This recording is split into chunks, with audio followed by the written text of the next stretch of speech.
Hello guys, please हमारे channel को subscribe कीजिए, बेल आइकन को भी जरूर प्रेस कर दीजिए और हम आपके लिए ऐसे ही मजेदार स्टोरीज लाते रहेंगे। सारिम एक सिंपल सी जिंदगी जीने वाला लड़का था। गरीबी उसके साथ साए की तरह चली आ रही थी। एक छोटा सा मकान, रोज रोज की मुश्किलें और ऊपर से जिंदगी का वो तन्हापन जिससे वो खुद कभी कभी डर जाता था। लेकिन उसके दिल में एक चीज हमेशा जिंदा रहती थी, उम्मीद। और यही उम्मीद उसे हर सुबह उठने की हिम्मत देती। एक शाम जब आसमान बिल्कुल शांत था और सारी गलियों में अजीब सा हल्का हल्का धुआं था, सारिम बाजार से वापस आ रहा था। बिजली गई हुई थी, दुकानें बंद हो गई थीं और हवा में ठंडक के साथ कोई बेचैनी सी थी। इसी अंधेरे में उसकी नजर किसी लड़की पर पड़ी। वो लंबे काले बाल, सफेद कुर्ती और आंखें, अल्लाह, आंखें ऐसी कि जैसे उनमें चांद का नूर जमा हो।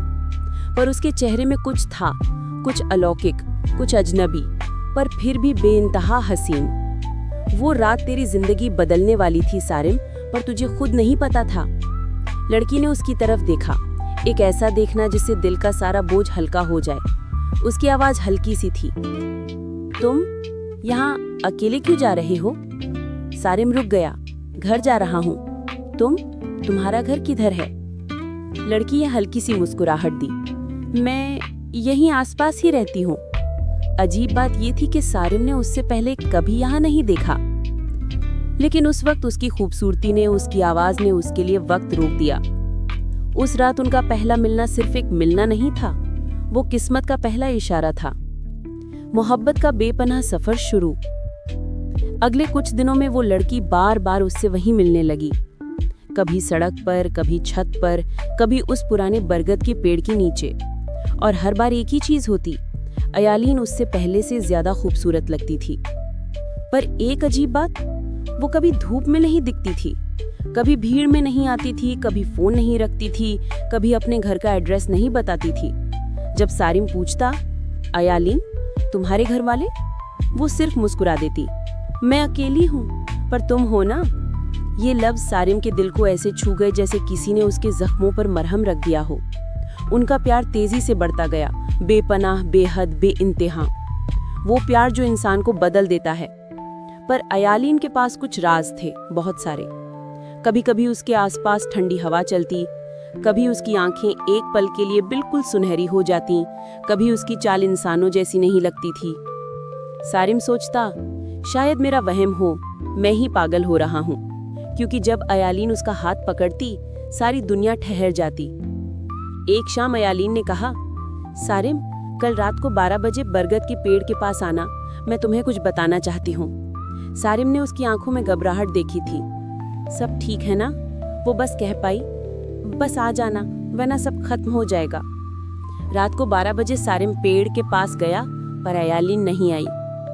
हवा तेज हो गई, ठंडी सी, अजीब सी। और एक पल ऐसा आया जिसमें सारिम को महसूस हुआ कि कोई उसके बिल्कुल पीछे खड़ा है। उसने पलट कर देखा, कोई नहीं।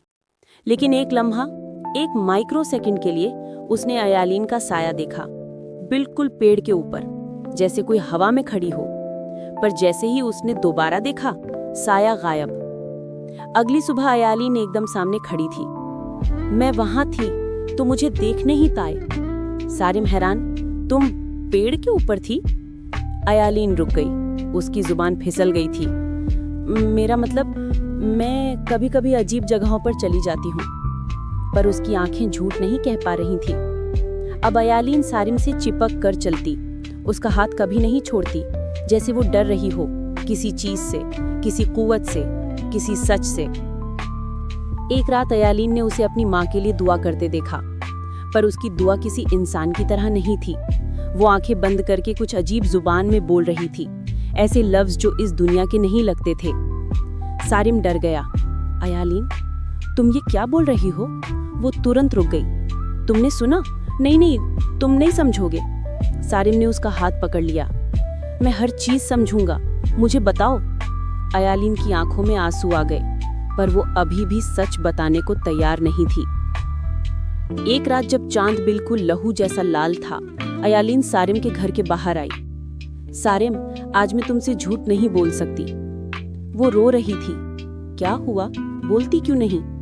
अयालीन ने पहली बार उसे सीधा देखा और एक पल, सिर्फ एक पल, उसकी आंखें पूरे सुनहरी हो गई, ऐसी सुनहरी कि बिल्कुल सूरज का नूर उग रहा हो। अयालीन, ये क्या है? अयालीन रो पड़ी। सारिम, मैं इंसान नहीं हूं। हवा रुक गई, जमीन ठहर गई। सारिम का सांस अटक गया। मैं एक जिनजादी हूं। उसके बाद धमाका। हवाएं घूमने लगती हैं, पेड़ झुक जाते हैं, रास्ता अंधेरा हो जाता है। अयालीन का असल रूप एक पल के लिए चमकता है, नूर और आग का मिलते हुए, पर फिर वो नॉर्मल हो जाती है। सारिम, मुझे मत छोड़ना। तुम इंसान हो, मैं जिन हूं, फिर भी मेरा दिल सिर्फ तुम्हारा है। सारिम एक कदम पीछे नहीं हटा। वो अयालीन के पास जाकर कहता है, जिन हो या इंसान, तुम मेरी हो और मैं तुम्हें कभी नहीं छोड़ूंगा। अयालीन का दिल पहली बार इतना हल्का हुआ। उसने उसका हाथ पकड़कर कहा, फिर तैयार हो जाओ, क्योंकि मेरी दुनिया तुम्हें कभी एक्सेप्ट नहीं करेगी। जिनों की दुनिया को पता चल गया कि अयालीन एक इंसान से प्यार करती है। ये उनके कानून के खिलाफ था। वो अयालीन को उठा ले गए। सारिम ने हार नहीं मानी। उसने दुआएं की, रातों को जगकर अल्लाह से मदद मांगी और एक रात एक रोशनी उसके सामने आई। तुम्हारा प्यार साफ और सच्चा है। जाओ, अयालीन को वापस ले आओ। वो जिन्नों की दुनिया में पहुंच गया। नूर की रोशनी के साथ वहां देखा कि अयालीन को बंद पाया। जिन्नों ने कहा, इंसान, तुम जिंदा वापस नहीं जाओगे। सारिम ने बहादुरी से जवाब दिया, मैं बिना अयालीन के वापस नहीं जाऊंगा। तब अयालीन ने चिल्लाया, उसे मत छूना, ये इंसान नहीं, ये मेरी मोहब्बत है। अयालीन ने अपनी पूरी पावर यूज की, पूरी दुनिया में बिजली सी चमकी और वो अपनी कुव्वत तोड़कर इंसान बन गई। जिन्नों की दुनिया का एक उसूल है कि जो भी जिन इंसान बनेगा वो जिन्नों की दुनिया में नहीं रह सकता। उसको बहुत कड़ी सजा दी जाती है, लेकिन सारिम एक नेक लड़का था तो अल्लाह के फजल से वो जिन उनका कुछ न बिगाड़ सके। जिन्नों की दुनिया ने कहा, अब तुम अयालीन को नोक नहीं सकते, उसने अपना रूप कुर्बान कर दिया। अयालीन अब एक इंसान थी, पूरे दिल से, पूरे प्यार से, पूरे हक से। सारिम उसे गले लगाकर बोला, अब तुम हमेशा मेरी हो। अयालीन मुस्कुराई, तुम्हारे बिना मैं कुछ नहीं। दोनों ने एक छोटी सी शादी की। गरीबी थी, पर प्यार का आसमान सबसे बड़ा था और दोनों की मोहब्बत एक मिसाल बन गई। एक जिनजादी, एक इंसान, एक प्यार जो दोनों दुनियाओं को हिला गया और फिर भी जीत गया। This story happy ending. और इससे भी मजेदार स्टोरीज के लिए हमारे चैनल स्टोरी किंगडम को सब्सक्राइब करें।